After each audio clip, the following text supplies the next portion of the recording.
Hey YouTube, this is Garrowin again. Just I know I said last time in my last review of my Harrington Richardson shotgun that it was probably going to be my last weapons review for a while. But after looking through some of my older videos, I realized that they're not all the greatest quality. I don't have a very expensive camera, but I have been able to improve the lighting a little bit, get a tripod so that I'm not one-handing the camera and the weapon. So I think I can do a little better job at reviewing some of these weapons. So I'm going to redo a few of them. First one I'm going to redo is my personal pistol. This is the first pistol I ever bought. I still carry it as my concealed carry pistol. It is my Smith Wesson Sigma series 40 caliber pistol. Now before the safety Nazis start going insane, there you go, no round in the chamber. I don't walk around with a round in the chamber. I do walk around with a magazine in the weapon because an unloaded gun is just a paperweight. It's the Smith Wesson 40 GVE.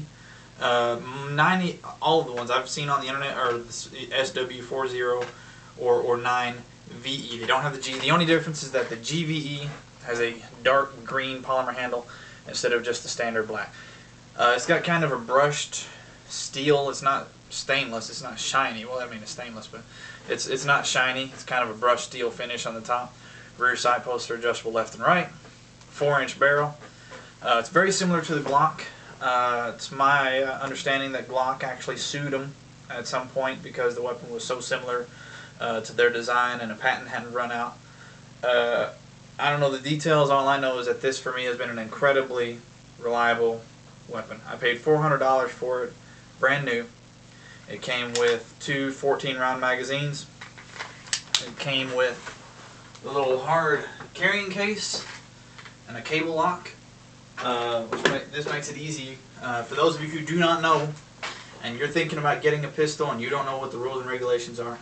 I have carried this thing on airplanes, no problems. The only restriction is that it has to be in the case with the ammunition in a container designed to hold ammunition like the box it came in, and it has to be in a checked bag. You cannot have it in your carry-on. But if you fly a lot, you're thinking about getting a pistol for personal defense. All you got to make sure is that you have it in a locked hard case in your checked baggage. And I've done it. I've carried it on airplanes 3 or 4 times. Never had an airline tell me that I couldn't have it. So when I first got it, took it out to the range with a buddy. My goal at that first range trip was to make this weapon malfunction. Now, by saying that, I don't mean that I started messing with the mechanisms and trying to break my weapon. What I did was I basically just put as many rounds through it in 1 hour as I possibly could. I don't know how many I put through it. It was a couple of hundred at least.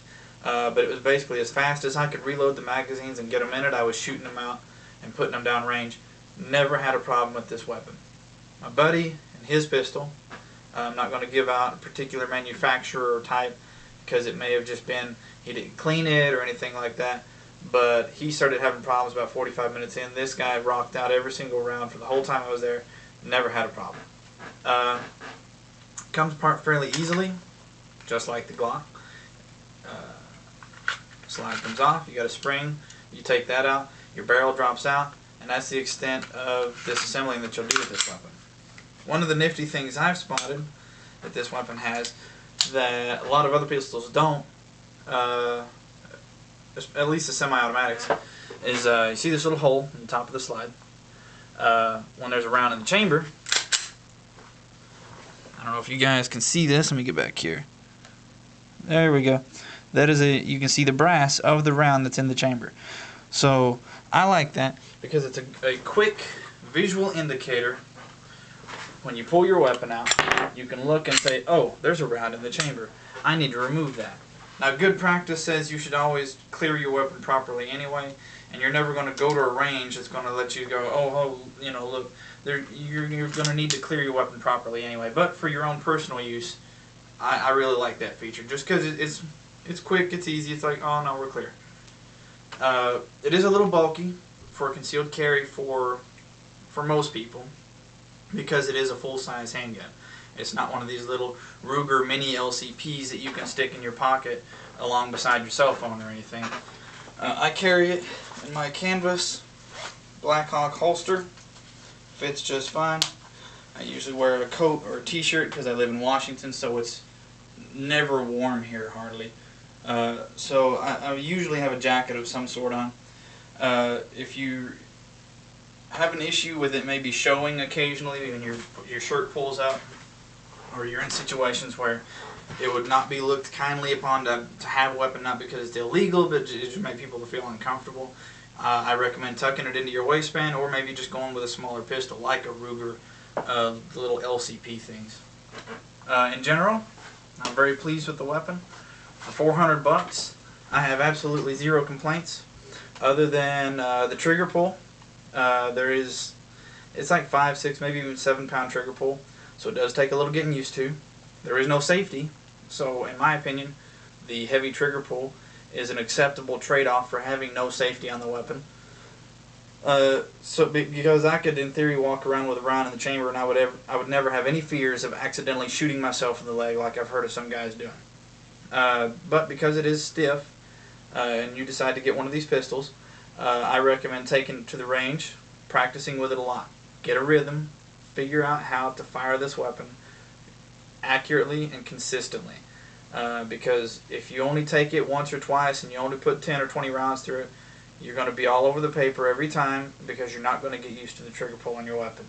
I go to the range at least once a month, put a couple of rounds through it, through all of my weapons, just to make sure I stay in practice. The hand grip, for me, I don't know how long it is, but one of the things that I love about the full-size pistol is that this hand grip comes all the way down to the bottom of my hand. I don't like the little tiny stick-them-in-your-pocket pistols that have hand grips that tall, because when I have a free finger down here, I don't feel like I have a good grip on the weapon. Because this thing completely fills my hand, I know I have a good grip on the weapon. So yeah, that's my Smith Wesson Sigma series 40 caliber handgun. This is my concealed carry because it was the first pistol I ever bought. I've never had a good reason to get rid of it. So yeah, questions, comments, concerns, leave them below. I'll address them if I can.